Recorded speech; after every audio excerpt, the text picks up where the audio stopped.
Bonjour et bienvenue. J'ai le plaisir de présenter nos prochaines conférencières.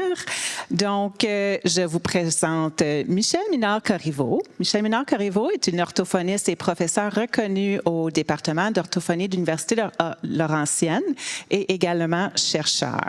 Son expertise en littératie, particulièrement dans le contexte des communautés francophones en milieu minoritaire, est largement saluée.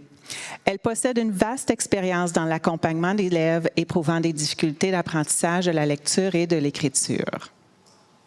Alexandrée Mador est une psychologue clinicienne spécialisée dans l'évaluation et l'intervention auprès des élèves ayant des troubles d'apprentissage de la lecture et de l'écriture. Son engagement à promouvoir la sensibilisation et la compréhension de la programmation de la littératie structurée lui a valu le prestigieux Literacy Leader Award de l'Association internationale de la dyslexie de l'Ontario. Ensemble, Michèle Minard-Corriveau et Alexandrée Mador ont uni leurs forces pour développer AlphaGraph, une série d'outils et une progression des apprentissages en littératie basée sur les données probantes issues de la recherche scientifique. Leur travail vise à fournir aux enseignants des ressources gratuites, pratiques et efficaces pour soutenir l'apprentissage de la lecture et de l'écriture en tenant compte des spécificités de l'apprentissage du français en milieu minoritaire. Leur expertise combinée offre une perspective riche et précieuse pour les professionnels de l'éducation désireux d'améliorer les pratiques d'enseignement de la littératie. Alors, sans plus tarder, je vous laisse vous emballer dans leur atelier « Régulariser l'irrégulier », démystifier la complexité de l'orthographe pour une intégration transcurriculaire de la littératie. À vous, mesdames. Merci et bienvenue. Woo! Alors, bienvenue à notre atelier sur comment planifier des dictées au service de l'apprentissage. Alex, je commence bien. Oui. Je m'interromps juste pour attirer l'attention sur ces deux belles personnes-là qui vous distribuent des ressources. Et puis, elles sont responsables. Oui, le micro. Là, il est allumé. Hey, c'est beau.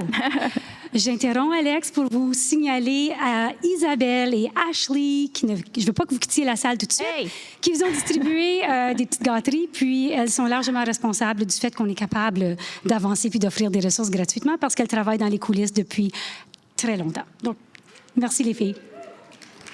Alors, toutes les ressources que nous allons vous présenter aujourd'hui sont disponibles gratuitement à partir du Padlet à alphagraph.com. Vous pouvez également balayer le code QR pour ceux et celles en présentiel. Des copies imprimées de certaines ressources sont disponibles à l'achat de notre table d'exposition aujourd'hui et demain au coût de l'impression. Nous ne tirons aucun profit de vente. On a simplement voulu vous imprimer ou vous proposer des ressources déjà prêtes. À notre époque de correcteur automatique, l'enseignement de l'orthographe est-il toujours pertinent?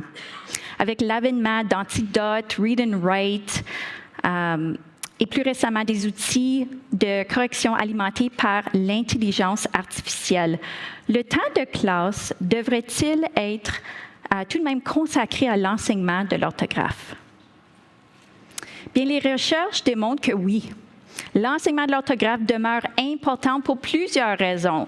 1. Les correcteurs automatiques restent limités car ils ne détectent pas les mots mal employés, suggèrent parfois des termes inappropriés et gèrent mal les noms propres, les ponctuations, les majuscules. 2. L'enseignement de l'orthographe améliore l'orthographe, la lecture et l'écriture. Et 3, l'orthographe influence la perception qu'on a d'un auteur et de ses écrits. Une orthographe soignée est valorisée dans de nombreux espaces en ligne et en milieu de travail. La technodaide est un appui qui peut s'ajouter à l'enseignement, mais elle ne remplace pas la nécessité d'enseigner aux élèves, surtout aux élèves ayant des troubles d'apprentissage ou ceux en difficulté. Ces élèves peuvent absolument apprendre à bien orthographier, pourvu qu'ils reçoivent un enseignement systématique accompagné de nombreuses occasions de pratique. Practice makes permanent. Sydney Corriveau et Michel en parleront dans leur présentation aujourd'hui intitulée « Avant l'outil, la compétence, prioriser le code sans exclure la technologie ». Alors, n'hésitez pas à consulter la nouvelle ressource qui accompagne cette présentation, Litera PEI, disponible sur le Padlet. Le programme cadre est conçu de sorte que les contenus d'apprentissage sont présentés selon un continuum. Les membres du personnel enseignant sont tenus de le suivre et d'y recourir pour enseigner les attentes et les contenus d'apprentissage non maîtrisés chez leurs élèves, même lorsqu'ils font partie des années précédentes. Alors, si vos élèves de 5e, 6e année n'ont pas encore maîtrisé certains concepts de la 3 et 4, il faut les enseigner. Même si vous avez enseigné un concept, vos élèves l'ont-ils vraiment assimilé? Ça, c'est une question que vous devez vous poser après chaque leçon. Il faut poursuivre en adoptant une approche cyclique ou spiralée, durant laquelle vous revenez sur des concepts enseignés antérieurement, mais non maîtrisés. Plus vous y revenez souvent, plus vous leur permettrez de consolider les apprentissages. Il faut alors éviter l'approche de « one and done ». Tous les élèves bénéficient d'expositions multiples et d'occasions de pratique, mais ces stratégies sont particulièrement cruciales pour nos élèves en difficulté, pour lesquels elles deviennent absolument essentielles à leur apprentissage et à leur réussite. Si vous vous contentez de faire une leçon dans le style de l'enseignante parle, l'élève écoute, vous ne faites pas de l'enseignement explicite et direct et il n'y a pas moyen de vous assurer que l'apprentissage a lieu chez vos élèves. Faire des exercices pour se pratiquer en collaboration est l'une des étapes les plus importantes d'un enseignement explicite. Alors, nous le faisons en collaboration, la partie jaune. Les élèves ont besoin de nombreuses occasions de s'exercer avec une rétroaction de la part de son enseignant. Les recherches démontrent aussi qu'il faut éviter l'enseignement par incidence ou par hasard, aussi désigné par l'expression « l'orthographe s'attrape ». Une approche informelle où peu ou pas de temps d'enseignement est dédié à l'orthographe. En revanche, l'enseignement explicite est intentionnel. L'orthographe s'apprend. Les élèves construisent progressivement, brique par brique, leurs compétences en avançant du simple vers le complexe. Profitez de tous les moments propices dans les matières autres que le français pour revenir sur les compétences orthographiques enseignées lorsque l'occasion se présente. Dans le Padlet, la ressource Alpha Non List présente une liste de mots de vocabulaire présents dans chacune des matières du curriculum.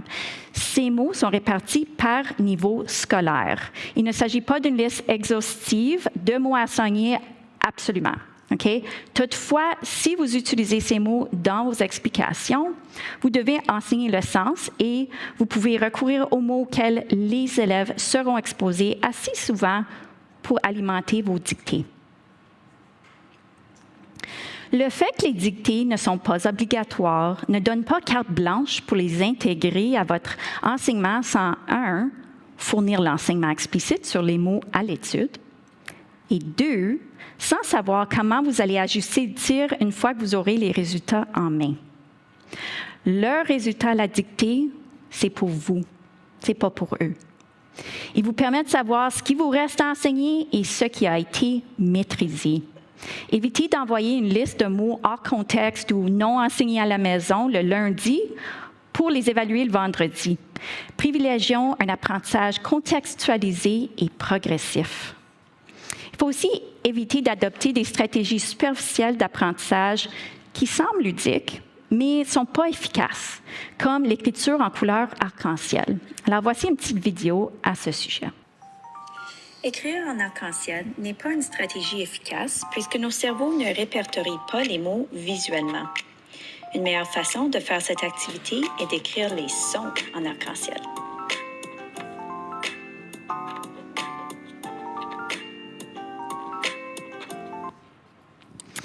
Alors, évitez donc de présenter des mots qui n'ont aucun lien orthographique entre eux, comme ceux-ci. Le problème avec les listes de mots aléatoires, c'est que les élèves retiennent à court terme sans vraiment comprendre les règles. Ils réussissent la dictée sur le moment, mais oublient vite après. Ça donne l'impression qu'ils ont appris, mais en réalité, c'était souvent juste de la mémorisation superficielle. En regroupant les mots de dictée par graphème, on facilite la rétention et le stockage, ce qui optimise les capacités de mémorisation. À partir de la 4e année, on enseigne l'anglais de façon formelle. Donc, il est permis et utile de regrouper les CGP du français et de l'anglais qui reposent sur les mêmes principes. Attention, il arrive plus souvent aux élèves bilingues de se tromper devant les mots français qui diffèrent d'une seule lettre en anglais. Par exemple, envelope, enveloppe, actuel, actual, sens, sense. L'inverse est également vrai et c'est normal. Il ne s'agit pas d'un manque de compétences, mais d'un des écueils liés au contact des langues. Comme le dit Michel, la richesse qu'est le bilinguisme ne peut pas faire autrement que de semer le doute orthographique dans le cerveau bilingue. Et c'est d'autant plus vrai dans le contexte d'une langue minoritaire. Valorisons les imperfections du plurilinguisme au-delà de l'unilinguisme impeccable. Et si vous cherchez à en apprendre davantage sur les similitudes entre l'anglais et le français, un tableau des rapprochements entre les lettres du principe alphabétique de base est disponible dans le Padlet. Par exemple, les lettres qui piègent souvent ma fille quand on travaille ces mots dictés en anglais, c'est le nom de la lettre E. En anglais, est identique au nom et au son associé au I. En français, encore, c'est normal, ça va se placer. Hey Michel! Et quoi? Hey Michel! Et quoi? Et quoi? Montre-moi comment t'écris ça. Ah oui? Montre-moi comment t'écris ça. OK. 1, 2, 3, 4. Montre-moi comment t'écris ça. OK, je te montre comment je fais ça. Une petite chansonnette qu'on a adaptée pour préparer vos élèves à la dictée. Alors, lors de cette dictée, les élèves ne recevront pas les mots à l'avance. OK? Toutefois, vous pouvez leur indiquer la notion orthographique qu'ils devront appliquer. Aucun mot ne sera présenté s'il n'a pas encore été enseigné. Si un élève fait des erreurs, cela vous indique les compétences à renforcer avec lui ou lors des séances en petits groupes, ou si plusieurs de vos élèves n'ont pas maîtrisé une certaine compétence, ça vous dit que c'est le temps de revoir cette notion-là en groupe classe. Le retour d'information ou la rétroaction corrective immédiate, c'est ça qui fait toute la différence dans l'étendue de les apprentissages. Des dictées à trous sont des outils puissants pour permettre aux apprenants ou aux élèves plus vieux qui ont des compétences limitées de s'exercer à orthographier ce qui est à l'étude sans se soucier d'orthographier des mots pour lesquels ils n'ont pas encore développé les compétences. Les dictées zéro faute, dans laquelle on n'a pas de possibilité de se tromper, l'élève est soutenu avec ses référentiels pour corriger sa ponctuation ou sa production. On remet aux élèves une page blanche à l'endos de laquelle se trouve le texte qu'ils auront à écrire. Le texte au verso sert de modèle. Les élèves écrivent le texte dicté par l'enseignant. Lorsque l'élève doute de l'orthographe d'un mot, il tourne la page, cherche le mot dans le texte modèle. On invite les élèves à souligner les mots pour lesquels ils ont dû recourir au texte modèle. Quand dictée négociée, après une dictée individuelle, les élèves se regroupent par 2 ou 3. Ils rendent un seul écrit et les solutions sont discutées, négociées et justifiées ensemble. Le choix des énoncés doit être adapté au niveau des élèves. Les erreurs de vos élèves vous fournissent des informations précieuses sur les concepts à revoir. Leur faire simplement recopier un mot 5, 10, 20 fois ne les aidera pas à consolider l'orthographe et la grammaire de ces mots dans leur mémoire à long terme.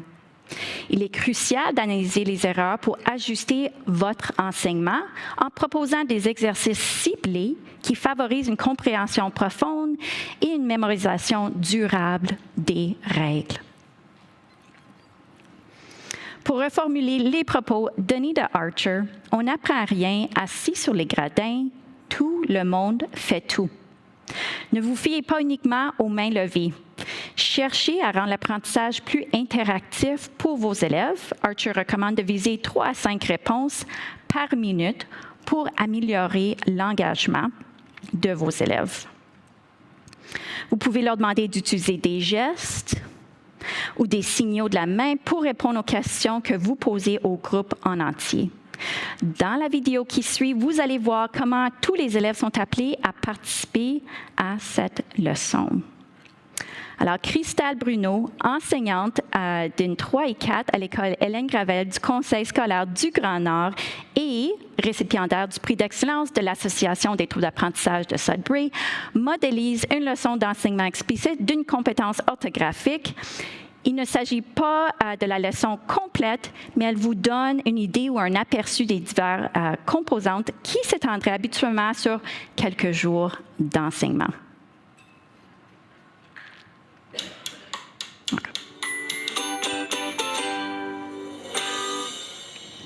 Voici la nouvelle règle. C'est à ce moment ici que tu vas avoir besoin de ton miroir, mais je vais expliquer un peu plus. Parce qu'on a appris le son A, Pouvez-vous entendre? que c'est écrit avec un N. Parfois, c'est écrit avec un M. Mais pour savoir quand est-ce qu'on doit l'écrire avec un M, on va regarder à notre bouche. Intéressant, ça, hein? Donc, placez le miroir devant vous autres.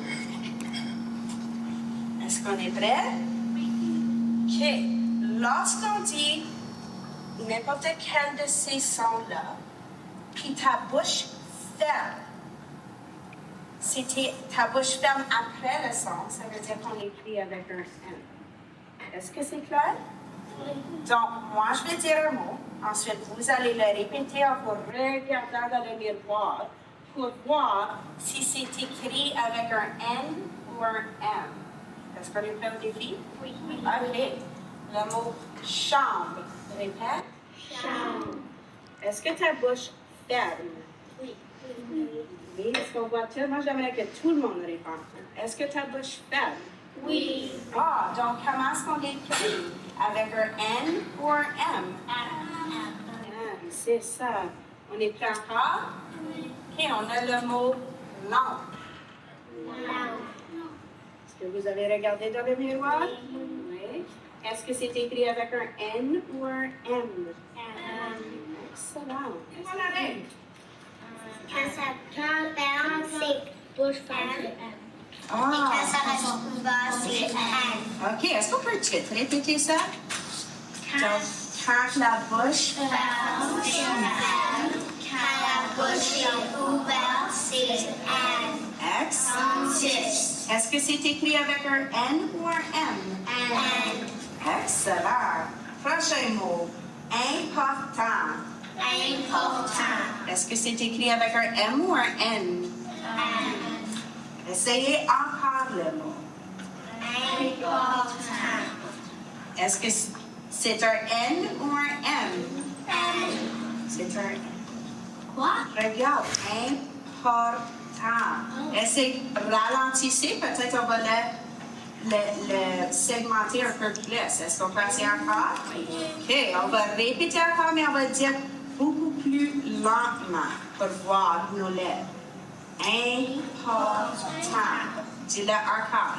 Important. Est-ce que ta bouche est fermée après un? Oui. Oui, donc on l'écrit comment? M. Excellent. Un autre mot. Jambon. Jambon. Comment est-ce qu'on l'écrit? M. Excellent. Est-ce qu'on est prêt à écrire maintenant? Ombre. Les sons? Ombre. Oh, ombre.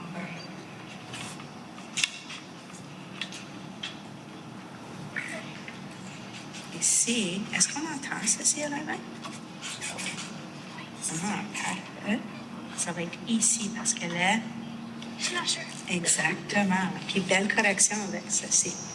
Là, les élèves, nous allons ajouter notre nouvelle régularité sur notre napperon. On va soulever cette partie ici avec le N, puis on va coller la prochaine partie en dessous.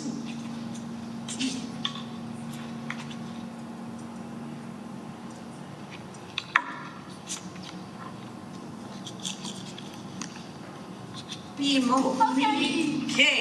N'oubliez pas que tu peux utiliser ton miroir pour t'aider à bien orthographier les sons et les lettres. D'accord?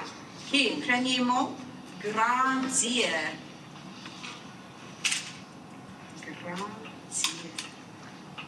Utilise ton miroir bien.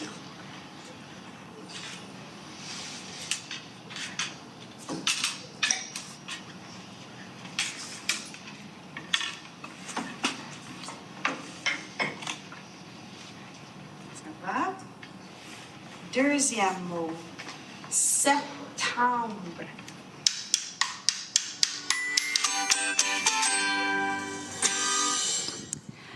Donc, merci beaucoup à Christelle Bruno, qui est une enseignante à l'école Hélène Gravel du Conseil scolaire du Grand Nord, ainsi qu'aux parents qui nous ont prêté leurs élèves après les heures de classe pour qu'on puisse vous donner une petite vidéo qui démontre un peu les étapes à entreprendre pour l'enseignement explicite d'une compétence. Maintenant, est-ce que vous êtes prêts à passer à l'action?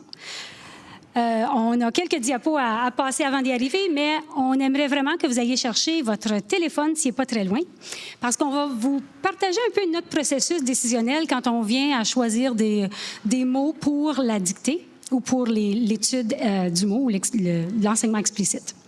Donc, la première chose qu'on fait en début d'année, c'est qu'on va aller répertorier ce que nos élèves savent faire.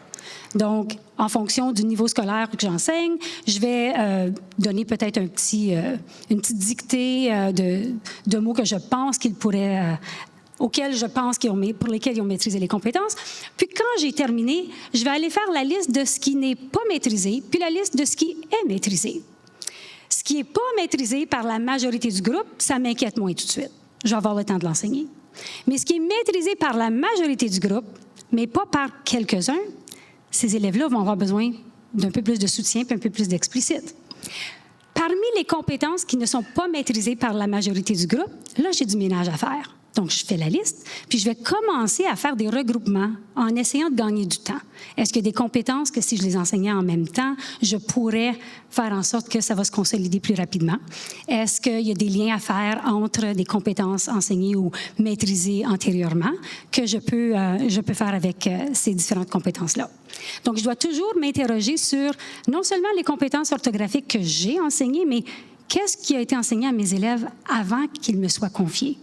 Parce que c'est un continuum pour l'élève. Ça ne s'arrête pas avec son enseignant de l'année précédente. Donc, je passe toujours je m'assure que le principe alphabétique simple soit maîtrisé.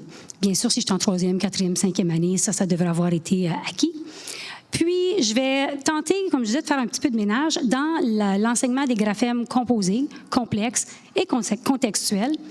Puis, les irrégularités ou les exceptions, je vais les insérer quand j'en ai besoin. OK? Il y a des moments où je peux faire une leçon d'enseignement explicite là-dessus, mais il ne faut pas que je m'arrête puis que je m'attende d'être rendue à ce moment-là pour être capable d'y arriver.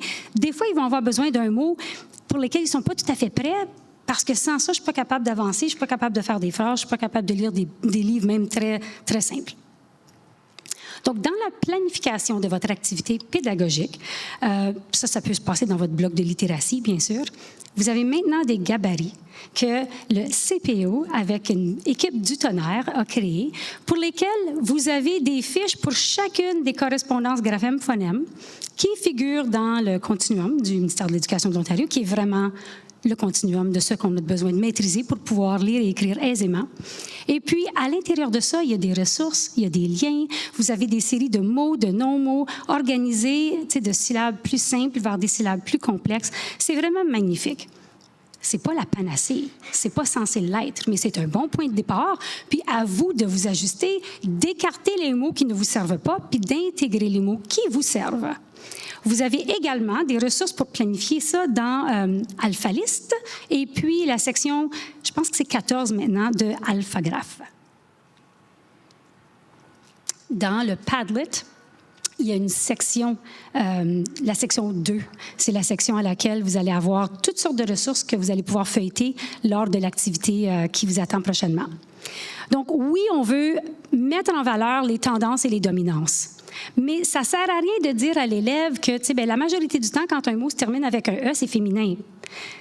C'est vrai que la majorité du temps, les mots féminins terminent avec un « e », mais la majorité des mots qui terminent avec un « e », ce n'est pas tous des féminins, c'est souvent des mots invariables. 47 d'eux sont masculins. Donc, quand il y a une différence de 47 à 53 ce n'est pas suffisamment grand pour que l'élève s'accroche à ce qui est vraiment différent de la tendance. Mais si je disais par contre qu'il y a beaucoup plus de mots qui utilisent le graphème AI que le EI, puis qu'on enseigne une fois pour toutes les mots avec le EI, le reste, ça leur donne moins d'occasion, moins de chances de se tromper. Même chose avec les ILL. C'est vrai que quand on voit ILL, la majorité du temps dans notre vie, ça fait quoi?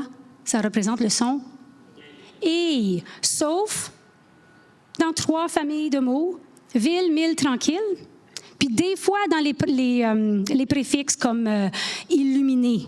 OK? Quand on a appris ça, le reste du temps, quand on va lire ILL, on va dire « i ». Puis aussi, quand on va vouloir l'écrire, on se trompera moins souvent, mais c'est parce que la distance entre ce qui est dominant et ce qui ne l'est pas est très, très, très grande. Vous voyez? Donc, il faut savoir quand est-ce que ça peut être une stratégie à laquelle je peux m'accrocher. C'est tout à fait utile de mettre des graphèmes en opposition quand les élèves sont prêts à le faire, mais des fois, si c'est trop tôt, si on place certains graphèmes en opposition, ça peut porter à confusion plus que ça peut les aider.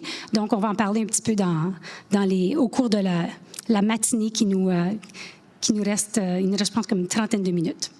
Donc, comment on fait pour préparer nos élèves aux activités de dictée? Bon, là, faisons semblant qu'on va sélectionner une correspondance graphème-phonème, une correspondance lettre-son, à enseigner. Donc, nous, on a fait cette décision-là juste parce qu'on voulait vous faire jouer dans les ressources. Puis ensuite, on a consulté les cartes du code. Donc, si les élèves sont plus jeunes, je m'assure d'aller regarder dans les cartes du code pour dire est-ce que j'ai bel et bien expliqué les moments où, par exemple, le C, ça peut représenter un Q ou un S. OK? Je peux exploiter les alphafiches, des graphèmes composés, complexes et contextuels, qui contiennent des renseignements beaucoup plus pour les enseignants que pour les élèves. Donc, l'aide-mémoire, c'est pour l'élève, mais la petite boîte dans l'encadré, c'est pour que l'enseignant fasse des associations entre les correspondances graphèmes-phonèmes à enseigner et souvent les mots qui sont réputés d'être irréguliers. Donc, vous les avez, un petit aperçu devant vous, et puis on les a même en format poche, si on veut. Donc, ils sont en format plus petit. Puis, il y en a au total, je pense, plus de 220. Donc, l'idée, c'est pas de tapisser vos salles de classe avec 220 affiches à la fois. On fait quoi? On les affiche comment? En rotation, quand j'en ai besoin, puis il y en a que ça se pourrait qu'ils restent au tableau ou qu'ils restent là à l'espace que j'ai réservé là-dessus un peu plus longtemps que d'autres, si les élèves en ont besoin, mais avec leur référentiel personnel, ils peuvent aussi aller le consulter au besoin. On a également mot-fréqueur, puis mot-fréqueur, c'était comme en réponse au fait qu'on nous demandait, c'est quoi l'équivalent en français des hard words? Puis on reste pris sur l'idée qu'un mot fréquent, c'est difficile. Bon, fréquent, ça veut dire sont là souvent, ça ne veut pas dire qu'ils sont difficiles à orthographier.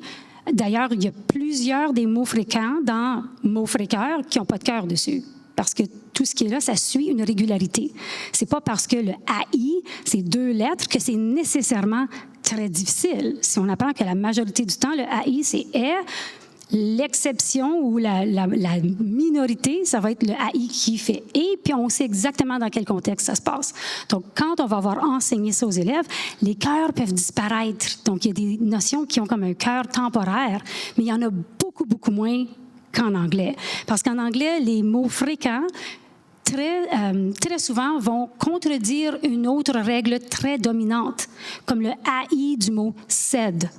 J'ai besoin de l'enseigner tôt dans la vie de l'enfant parce que j'en ai besoin quand on va vouloir décoder même des mots dans des livres décodables de base. Mais normalement, le AI, c'est « a » en anglais. Donc, l'avantage du bilingue, c'est qu'on peut faire d'autres liens. Ça fait qu'il y a une ressource qui est en train de se manifester au moment où on se parle, dans laquelle on fait ce genre de lien-là. On va dire, le AI de « elle » dans « said », Ça sonne vraiment pareil comme le AI français, qui est aussi le « est ». Donc, on est capable de leur dire, puis à ce moment-là, ça réduit le niveau de difficulté pour nos élèves. Donc, à certains endroits, ça peut nous servir. Donc, il y a tout un guide qui l'accompagne, puis même qu'on a dû varier certaines couleurs parce que c'est trop, les tendances dominantes ou minoritaires sont comme trop équivalentes.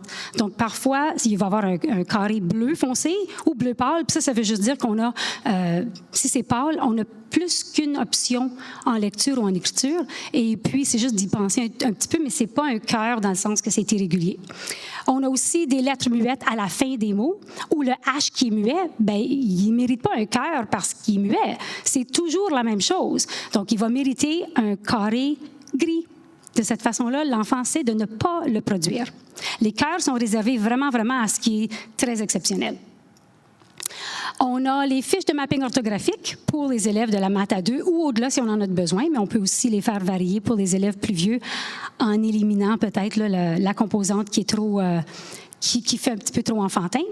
Puis dans AlphaList, vous allez voir qu'on est allé chercher les mots qui existaient dans EOL qui pourraient être des mots à enseigner ou à utiliser pour enseigner certaines correspondances graphèmes-phonèmes, mais on n'est pas en train de dire que tous ces mots-là doivent être enseignés, absolument. C'est pour vous donner le choix, puis c'est pour vous, peut-être, vous inspirer à aller en chercher d'autres également. Ensuite, on a à la section 14, à laquelle j'ai fait référence tantôt, les mots qui figurent dans AlphaList et beaucoup plus encore sont répartis par compétences orthographiques, mais dans chacune des colonnes de la première à la 5e année, vous avez les mots qui sont réussis par au moins 70% des élèves de ce niveau scolaire-là. On veut placer l'élève en situation de réussite. On n'est pas obligé d'attendre de faire écrire des mots plus difficiles, mais on ne s'attendra pas à une maîtrise si les mots figurent dans des colonnes des niveaux scolaires plus avancés. Ou si le mot ne figure pas, par exemple, dans la colonne des seuils de réussite qui excèdent ou qui n'atteignent pas le 70% en 5e année, ça veut dire que ça peut prendre encore plus longtemps. Ça fait qu'on va leur faire écrire, mais on ne s'attend pas à ce que la réussite soit marquée très, très tôt. Donc, petit train va loin. Il ne faut pas attendre 100% de réussite à une compétence avant de passer à une autre. L'approche cyclique et spiralée, elle s'impose ici. Donc, vérifier le taux de réussite orthographique des mots. Il y a plusieurs ressources qui nous permettent de faire ça, dont j'en ai mentionné quelques-unes, mais il y a aussi tout un document dans lequel, avec l'aide de, je pense que Marisa, elle est là, Marisa Bozato-Bissonnette, qui nous a inspiré à analyser près de 2000 mots qui faisaient partie des mots qui étaient partagés aux enseignants de la première à la 6e année. Puis on s'est dit, on va les trier par réussite orthographique. Puis là, les gens ils vont être capables de voir que si en 3e année, il y a des mots qui ne sont pas réussis à 70% au moins, je peux m'en servir dans différents contextes, mais peut-être que mon attente de réussite, je vais l'ajuster.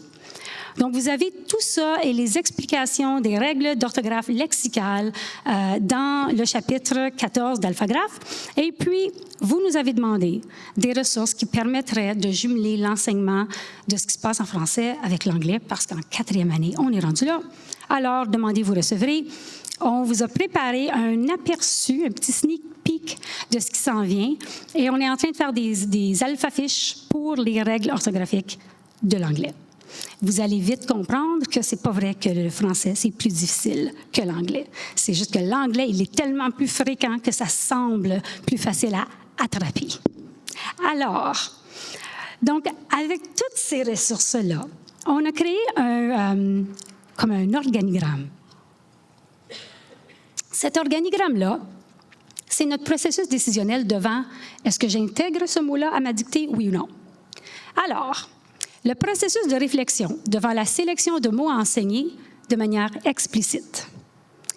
La première question, est-ce que les mots choisis contiennent d'autres particularités ou des éléments complexes qui n'ont pas encore été enseignés?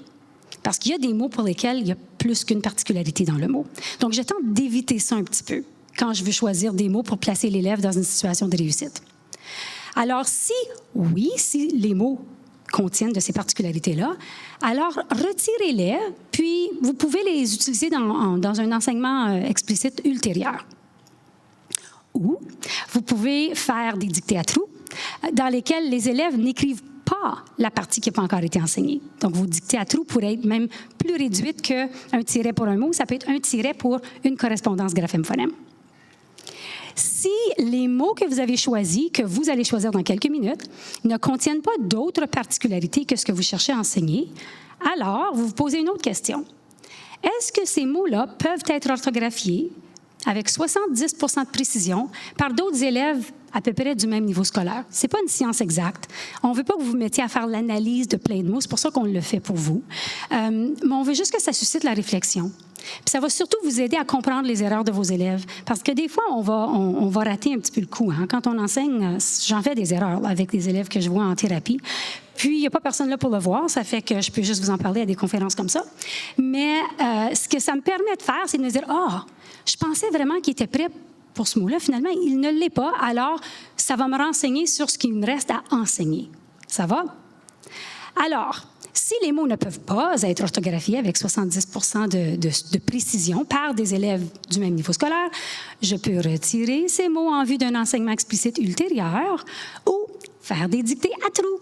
Puis les élèves n'écriront pas tout ce qui n'a pas encore été enseigné. Si je dis oui, dans la liste de mots que j'ai choisis, la majorité des élèves devraient pouvoir les écrire avec 70 % de réussite. Alors, est-ce que les élèves connaissent le sens de ce mot-là?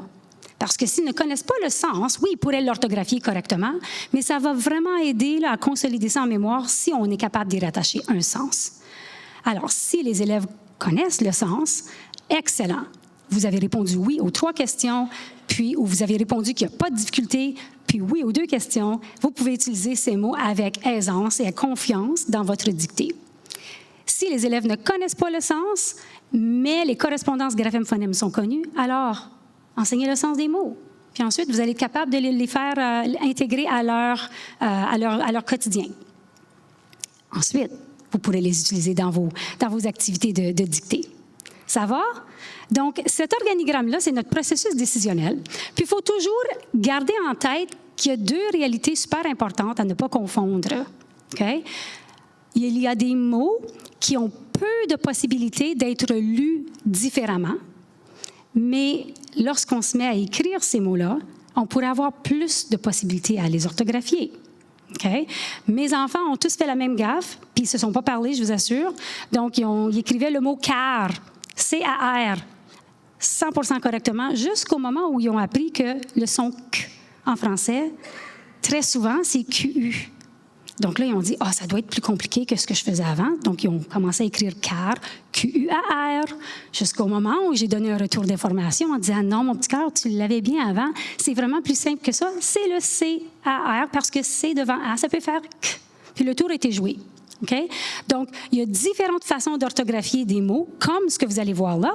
Alors, les mots papa, tipi, je peux presque pas lire ça de d'autres façons lorsque je le vois orthographier. Mais dès que je sais que le P peut être doublé, qu'il y a différentes façons d'écrire le I, que parfois il y a des lettres muettes, les possibilités d'orthographier des mots différemment sont à l'infini. Puis, ne sous-estimez pas la variété que vous allez trouver dans les écrits de vos élèves quand ils vont avoir appris certaines choses. Donc, si vous comprenez les erreurs ou les productions, j'aime mieux parler de production des élèves, vous allez être armé pour dire « mais lorsqu'ils pensent que tous les mots qui finissent avec un A prennent un S à la fin. » Okay? Parce qu'on vient de parler peut-être de la lettre finale muette.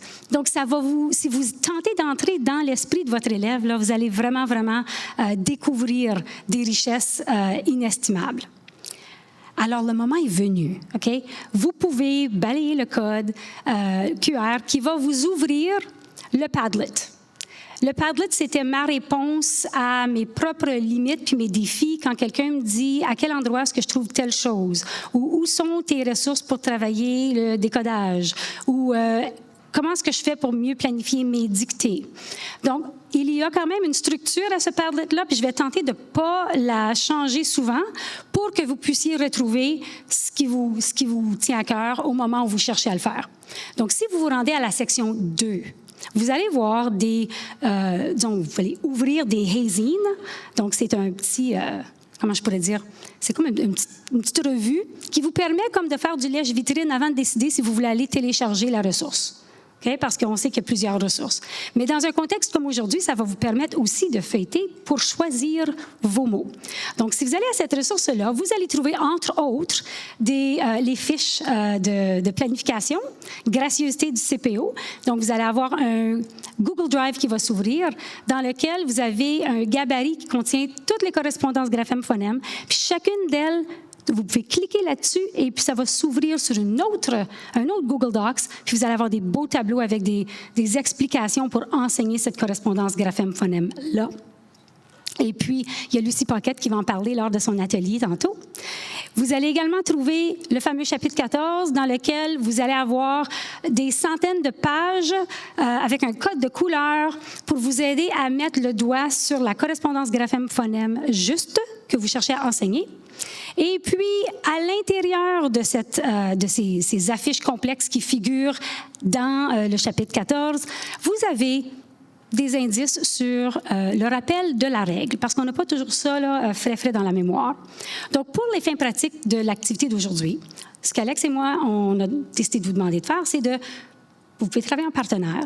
On va vous donner accès à un code Kahoot. Puis on veut que vous preniez le temps de feuilleter les ressources.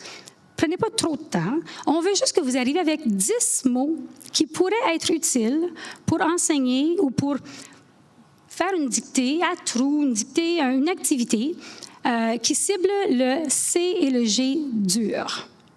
Donc, en pensant aux questions qu'on a partagées avec vous autres, puis la réflexion, vous allez voir plein de mots dans les centaines de pages de liste de mots. Rendez-vous c'est au tout début, je crois. Rendez-vous à la page ou aux pages qui parlent du c'est dur, G dur, G doux. Écartez tout ce qui est doux.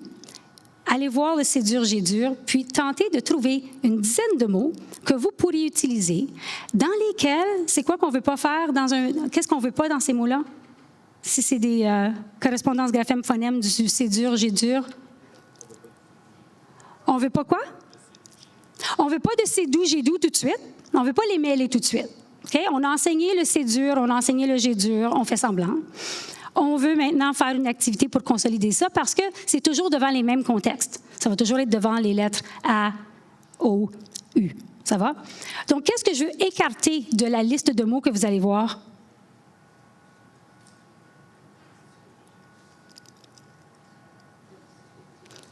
Pardon?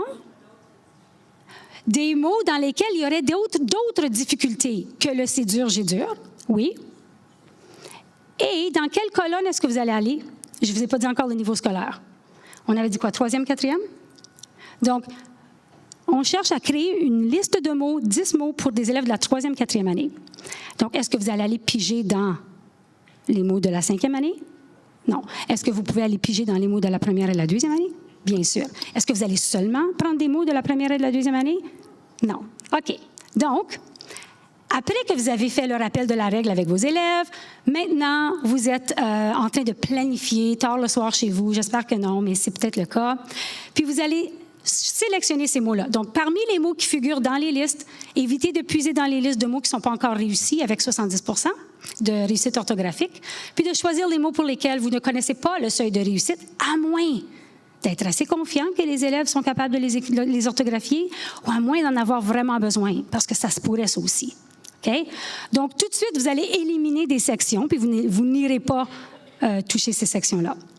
Alors, comme on vient de vous dire qu'on a réduit le contexte, puis on va vraiment seulement miser sur les C et G durs, je vous partage. Donc, voici. Et on voit quel mot? On voit contenu, canard, sec, gamin, grue, dragon, coupe, garage, avec, clou. Est-ce que vous voyez des mots là-dedans dans ce que j'ai dit qui pourraient poser problème si, par exemple, on n'est pas encore adepte à bien manipuler le G dur, G doux, par exemple? Garage, on pourrait l'éliminer pour l'instant. Il faut que je m'assure d'avoir présenté les sons vocaliques nasaux, comme le ON du on. Je m'imagine qu'à ce point-ci, ça devrait aller. brigade, gare, garnir, gaz, gala, gaufre, rigolo. Je ne vais pas dans l'ordre, là. Caramel, grenade, crayon, camion. C'est toutes de bonnes options. Donc, je pense que vous avez vraiment bien compris que si je veux éliminer le plus de variables possible, ça c'est mon côté un petit peu chercheur, là, qui dit je veux m'assurer de donner des mots à mes élèves sur lesquels ils ont le moins de possibilités de se tromper ailleurs qu'avec mon G dur, G doux, ou mon G dur ou mon C dur, je vais tenter d'écarter le reste. Ça va? Donc, c'est un petit peu la façon que je me prends quand les gens me disent « Bien, y a-t-il une liste de mots? Qu'est-ce que je peux utiliser? » Il n'y en a pas de liste de mots. Il n'y a pas de liste de vocabulaire à enseigner, absolument. Mais il y a des façons de raisonner ce que vous voulez présenter à vos élèves pour les placer dans une situation de réussite.